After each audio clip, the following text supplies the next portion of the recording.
Martha, Martha, you are anxious and worried about many things. There is need for only one thing. Mary has chosen the better part, and it will not be taken from her. With the anxiety that's always creeping into our lives, we always have to remember that we have to pray to Jesus and to make Jesus the center of our life.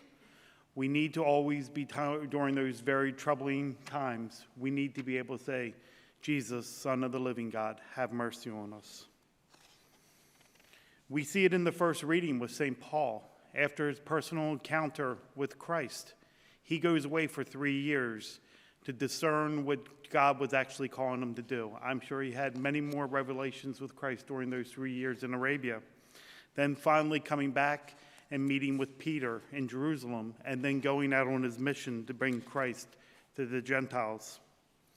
Or St. Francis of Assisi, who grew up wealthy and very prideful, and after a long conversion during a pivotal moment, was in a dilapidated chapel and praying upon the crucifix, and he heard the voice inside his head, "Francis, go and rebuild my church." The early 1200s were very similar to today. War was raging, corruption in the church and government, and a culture that encouraged the chase of money and power. With this all going on, Francis had Jesus as the center of his life.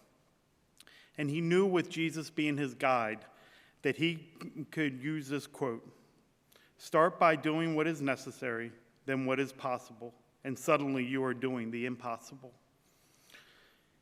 He made sure that people understood that we need to live a simpler life, that sometimes we need to get rid of the excesses, that we don't always have to keep up with the Joneses, because that brings so much anxiety into our life. We are called to authentically love those around us, especially the ones that we have problems with, that we need to say a prayer and ask for the best for them.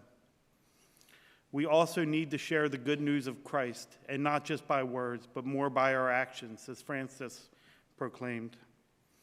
We also always have to make sure that we're reverent of the sacred, that we understand that as truly that is the body and blood of Jesus Christ on this altar, that we are always in reverence and awe of Christ and what he gave for us.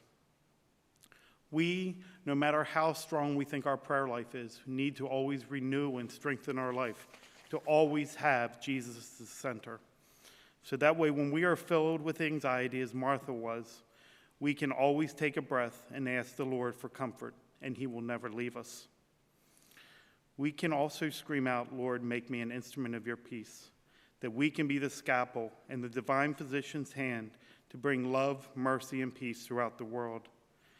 As we cry out, "Guide me, Lord, along the everlasting way," so that we can more deeply